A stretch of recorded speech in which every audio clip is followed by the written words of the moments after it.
All of you.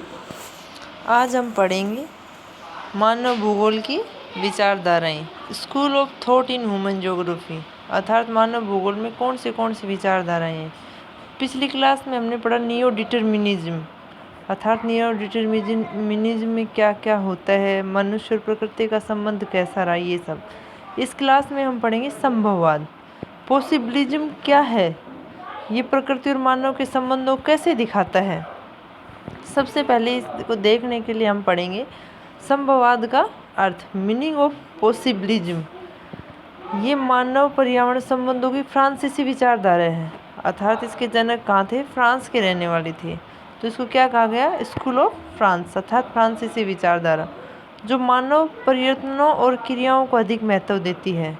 अर्थात मनुष्य को इसने ज़्यादा महत्व दिया। मनुष्य जो प्रयत्न कर रहे हैं या क्रियाएं कर रहे हैं, उनको क्या करा, इन्होंने ज़्यादा महत्व दिया। इस विचारधारा में मानव को पर्यावरण का एक सक्रिय अभिकर्ता, एक्टिव एजेंट माना है इन्होंने। अर्थात मनुष्य पर्यावरण का एक सक्रिय एजेंट है, वो अपने हिसाब से चीज़ों को कर सकता है, बदल सकता है। ये सब संभववाद के अनुसार प्रत्येक प्रदेश में प्रकृति ने वातावरण के द्वारा कुछ संभावनाएं प्रस्तुत की, अर्थात प्रकृति ने मनुष्य के लिए हर जगह संभावनाएं दी हैं। मानव उन संभावनाओं का उपयोग अपनी इच्छानुसार करके अपने जीवन के ढंग, मोड ऑफ लाइफ तथा आर्थिक सामाजिक प्रारूप को निश्चित करता है। इस विचारधारा में मानवीय पसंद की प्रधानता दी गई, अर्थात ह्यूमन चॉइस को ज़्यादा इम्पोर्टेंस दी गई इसमें। 1922 में फ्रांसीसी विद्वान लूशियन फेब्रे ने सबसे पहले पॉसिबिलिज्म शब्द किसने दिया, लूशियन फेब्रे ने सबसे पहले संभववाद शब्द का प्रयोग किया, और उनकी पुस्तक का क्या नाम था, ज्योग्राफिकल इंट्रोडक्शन टू हिस्ट्री में इसकी विशद विवेचना की। अब देखो संभववाद की परिभाषाएं, डेफिनेशन ऑफ पॉसिबिलिज्म, अलग अलग लोगों ने इसकी अलग अलग परिभाषाएं दी। यह विचारधारा जिसके अनुसार प्रकृति में कहीं भी अनिवार्यता नहीं है, बल्कि सर्वत्र क्या है, संभावनाएं हैं। अनिवार्यता नहीं है का मतलब क्या हुआ कि आपको कोई चीज़ करने की कंपल्सरी नहीं है कि आपको करनी ही करनी है, अर्थात संभावनाएं हैं कि आप कर भी सकते हैं और नहीं भी कर सकते। मानव इन संभावना का क्या है, स्वामी माना इन्होंने।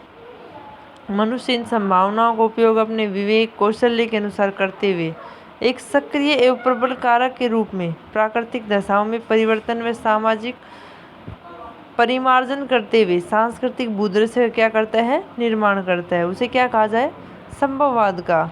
अर्थात मनुष्य को इन्होंने एक सक्रिय रूप में मानकर उनको क्या माना है, अपने कौशल्य और प्राकृतिक रूप से अपने विवेक से वो चीज़ों को क्या कर सकता है, बदल सकता है।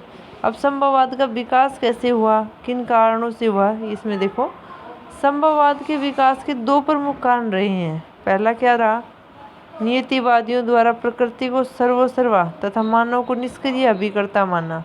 नियतिवादी क्या मानते हैं, प्रकृति ही सर्वसर्वा है, मानव क्या एक निष्क्रिय अभिकर्ता है। विश्व के कुछ भागों में, जिनमें संयुक्त राज्य अमेरिका, पश्चिमी यूरोप, दक्षिणी पूर्वी ऑस्ट्रेलिया, न्यूजीलैंड, जापान द्वारा तीव्र गति से विकास करा गया। नियतिवादियों ने जिस कट्टरता से नियतिवाद का समर्थन किया, उसकी प्रक्रिया स्वरूप संभववाद का क्या हुआ, विकास हुआ। संभववादी विचारधारा के प्रमुख विद्वान रहे, इसके समर्थक भी रहे काफ़ी। नियतिवादियों ने इस कट्टरता से नियतिवाद का समर्थन किया कि तब संभववाद जाके आया। इसमें देखो लूशियन फेब्रे, फ्रांसीसी इतिहासकार रहा लूशियन फेब्रे। पॉसिबिलिज्म शब्द दिया लूशियन फेब्रे ने पहली बार, ए ज्योग्राफिकल इंट्रोडक्शन टू हिस्ट्री, 1925 में इसकी पुस्तक की विवेचना की गई। उन्होंने कहा मानव एक भौगोलिक अभिकर्ता है और न्यूनतम नहीं है। Man is a geographical agent and not is list, मतलब नीचे वाला अभिकर्ता नहीं है, सबसे ऊपर माना इन्होंने। आगे चलकर उन्होंने लिखा यहाँ आवश्यकताएं नहीं है, अपितु हर जगह संभावनाएं हैं, और मानव इन संभावनाओं के उपयोग में निर्णय का क्या है, स्वामी है। अर्थात इन संभावनाओं में से भी सिलेक्ट करने के लिए क्या है, मानव स्वतंत्र है, उन चीज़ों का क्या है, स्वामी है। There are not necessary but everywhere possibilities and man as a master of these possibilities is the जज ऑफ देयर यूज। अर्थात उसको कुछ चीज़ों का अपने यूज के हिसाब से सिलेक्ट करने का क्या है, वो जज है। विडाल डी लाप्लास, इनका काल रहा 1848 से 1918।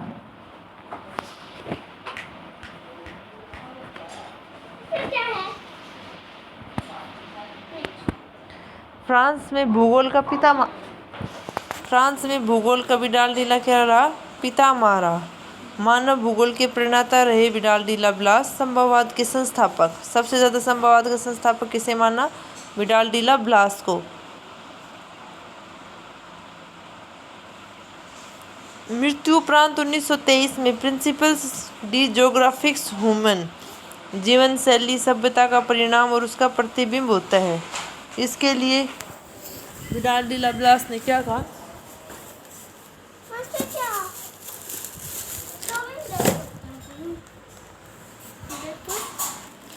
प्रतिबिंब होती है, इन्होंने माना।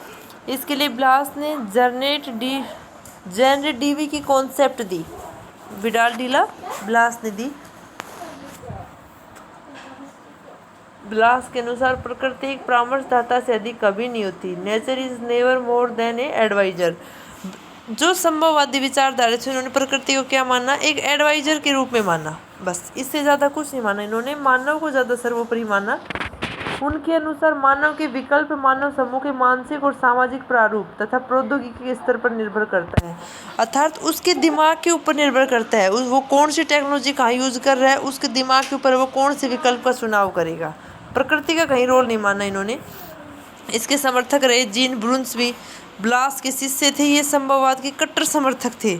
जोग्राफिक्स ह्यूमन 1910 में इनकी पुस्तक आई थी। ब्रून्स ने बताया कि मानव ने प्राकृतिक वातावरण के प्रभाव को एक निरीह प्राणी की तरह कभी स्वीकार नहीं किया। उन्होंने कहा प्राकृतिक वातावरण कुछ सीमाएं निर्धारित करता है,